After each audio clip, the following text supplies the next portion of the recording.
The swamps of New Orleans were never a place for the faint of heart. It was a place of mysterious and dark secrets that lay hidden in the murky depths. Roads were deserted, the air heavy with humidity, and the sounds of insects and night creatures eerie and haunting. It was in this foreboding place that my journey began. My companions and I had been traveling for days. We were exhausted.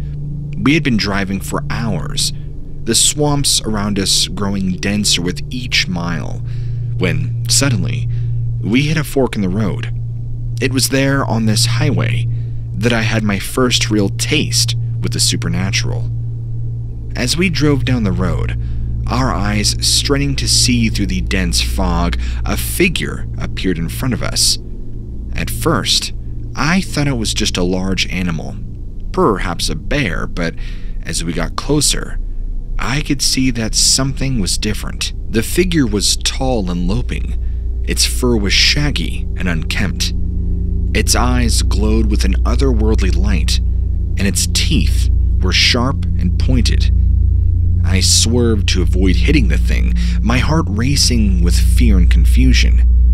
I could feel my companion's tension as we all shared a moment of intense silence.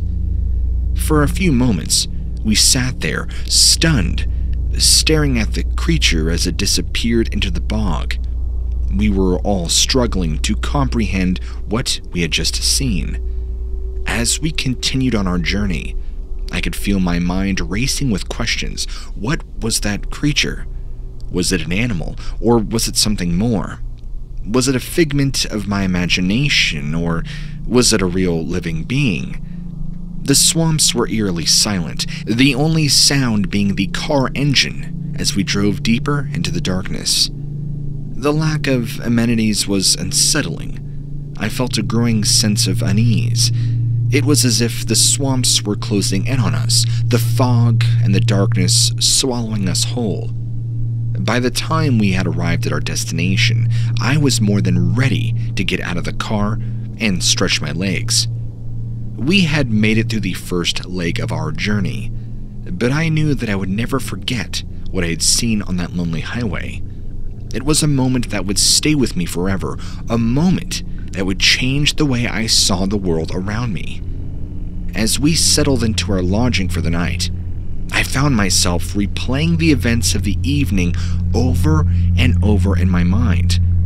I couldn't shake the feeling that we had stumbled into something extraordinary, something beyond our understanding. The swamps of New Orleans were a place of mystery, perhaps magic, a place where the veil between the living and the dead was thin. It was a place where the supernatural was all too real, and I knew that my encounter with this creature was only the beginning of a journey into the unknown. The encounter on that highway had left me shaken. I found myself struggling to make sense of what I'd seen, my mind racing, trying to find a logical explanation for the creature I had encountered. But I knew deep down that there was no rational explanation. As we settled in for the night, my mind was still consumed by the memory of this creature. I could not shake the feeling that we were being watched, that there was something lurking in the shadows just beyond our reach. The next morning, we set out to explore the swamps. Our guide led us deeper into the bog, pointing out various plants, flora and fauna, all of things that called the swamps home. As we walked, I found myself scanning the surroundings, looking for any signs of the creature I had encountered the night before. Suddenly, I caught a glimpse of movement out of the corner of my eye. I turned to look, and there it was. The same creature from the night before. It was standing at the edge of the swamp, watching us. Its gaze and eyes were piercing. At first, I froze, unable to comprehend what was happening. But then the fear set in, and I knew we had to get out of there.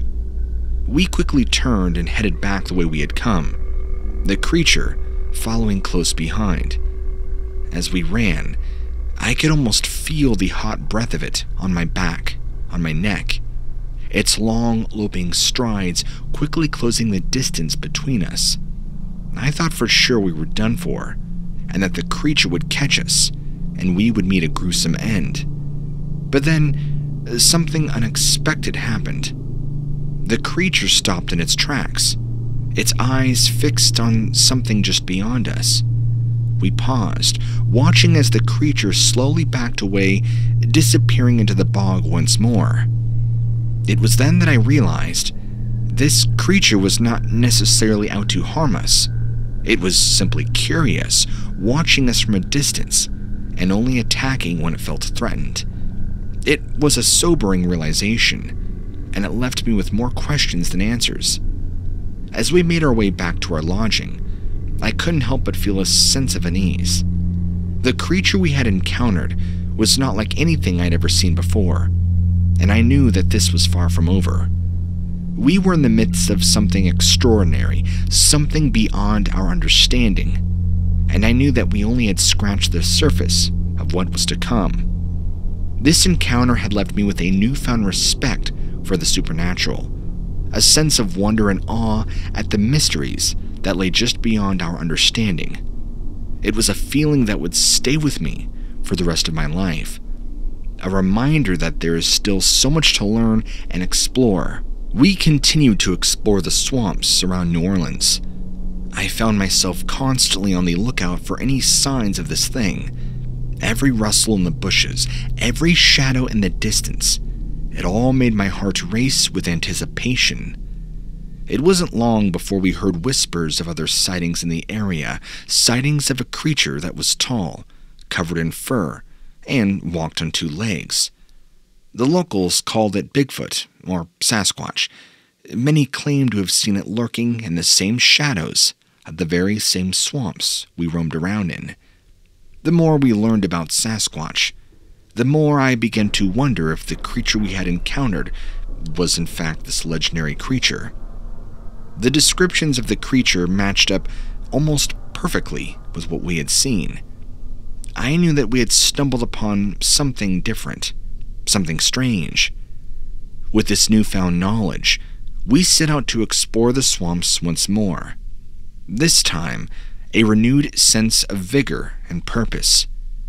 We traveled deeper into the heart of the swamp, following a trail that we hoped would lead us to the den of this creature.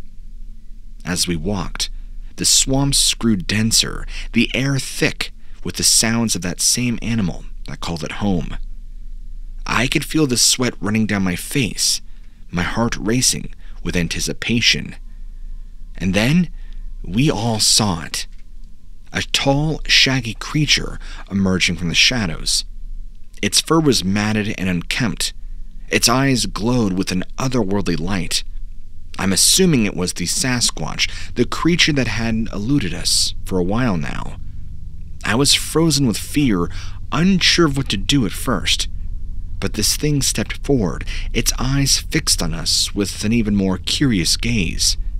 It's almost as if it was studying us, trying to understand what we were doing there. As we watched, it slowly backed away, disappearing into the shadows once again. We knew that we had just witnessed something different, something few had seen or experienced before. Over the next few days, we explored the swamps, constantly on the lookout for any signs of it. We learned more about the legends and stories that surround this elusive creature, and we began to realize just how little we knew about the world around us. Our encounter was a humbling experience, a reminder of just how small we are in the grand scheme of the universe. It was a moment that would stay with me for the rest of my life, a reminder that things are different and things are waiting to be discovered.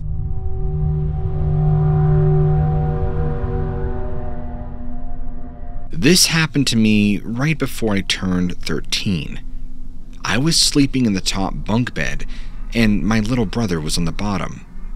I remember seeing a shadow of a man or something walk by our door, which is at the end of the hall. I was so scared, I did not want to get down from the top bunk. Even though it was only 6 feet from the ground, it still felt like a long way down. My brother said he did not see anything, and he wanted to come down and sleep with him on the bottom bunk, which I did. I knew he was lying. He had seen it. I'm not sure how long it was before we fell asleep, but when I woke up in the morning, my brother was practically sleeping on top of me. I remember being so tired and stiff that it hurt to move. I didn't feel right after that first night, and things would keep happening. I would hear footsteps in the house. My door would open on its own. I was so scared that every night when we went to sleep, I would ask my brother to sleep on the bottom bunk with me. I didn't want to be alone in that room. I never slept well after that night. My parents would claim they would hear strange noises too, but we just thought it was our cat or something. Then one day, when my mom was cleaning out a closet, she found an old photo album of pictures from when my dad's family lived there before us. She told us about the picture of a man standing at the end of the hall. I was scared. I did not want to look at it. But my brother did, and he said it looked like a picture of a man who had lived there before us. It freaked me out even more after that. We never talked about it again. Years later, as we both grew up, I don't exactly remember how my brother found out, but apparently the family that lived in there before us dealt with a tragedy. The man we saw in the pictures had killed himself in the same room that my brother's room and I was.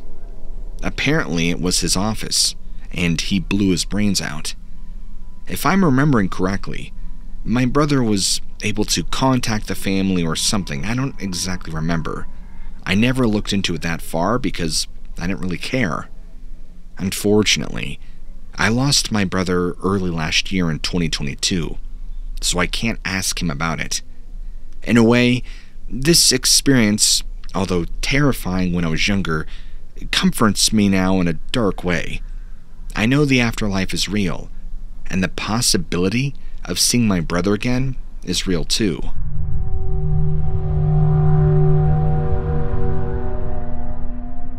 "1985. I had just got my first car. I was in high school, turned 18. I was driving home from work. It was a low podunk job that I had, and I worked till roughly midnight. It was a clear night. The moonlight made it easier to see where I was going. I came around a curve in the road where there were 2 deer crossing ahead of me. They stopped on either side of my car as if they were looking at each other for several seconds. They were acting strangely. They turned and ran into the woods together. I waited momentarily to see if there were any more deer that would cross. That is when something jumped over the guardrail from the woods into the road.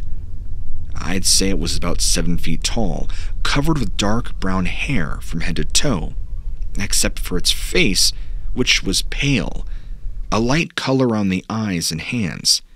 I can vividly remember it having a long muzzle and tall ears. As it jumped over the guardrail, it stopped right in front of my headlights. It slowly turned its head to face me. Its face was hideous. That much I do remember. The eyes were a solid white, no pupil, nothing. It never opened its mouth. After a second or two, it began to move towards my vehicle. I floored the gas pedal and leapt in my dust. That is when I noticed there were 2 more of these things running alongside me, as if they wanted to break into my vehicle. One of them got really close to my driver's side door and actually tried grabbing the handle. Had it not been for me violently swerving at the last moment, it would have ripped my door open. These animals kept up with my vehicle for about a mile or so, then turned and ran back. I then proceeded to get home as fast as I could. Since then, even though this was over 30 years ago, the memory of that night is as vivid today, if not more so. I've only told a few people about this incident just because the ridicule that I would have to endure. But I saw this with my own eyes. There is no doubt in my mind that what I saw were strange creatures that reminded me of werewolves. If you've ever seen the movie Silver Bullet, I believe it's by Stephen King, that's pretty close to what I saw, but with a more sunken-in face and a more slender snout. The body was spot on.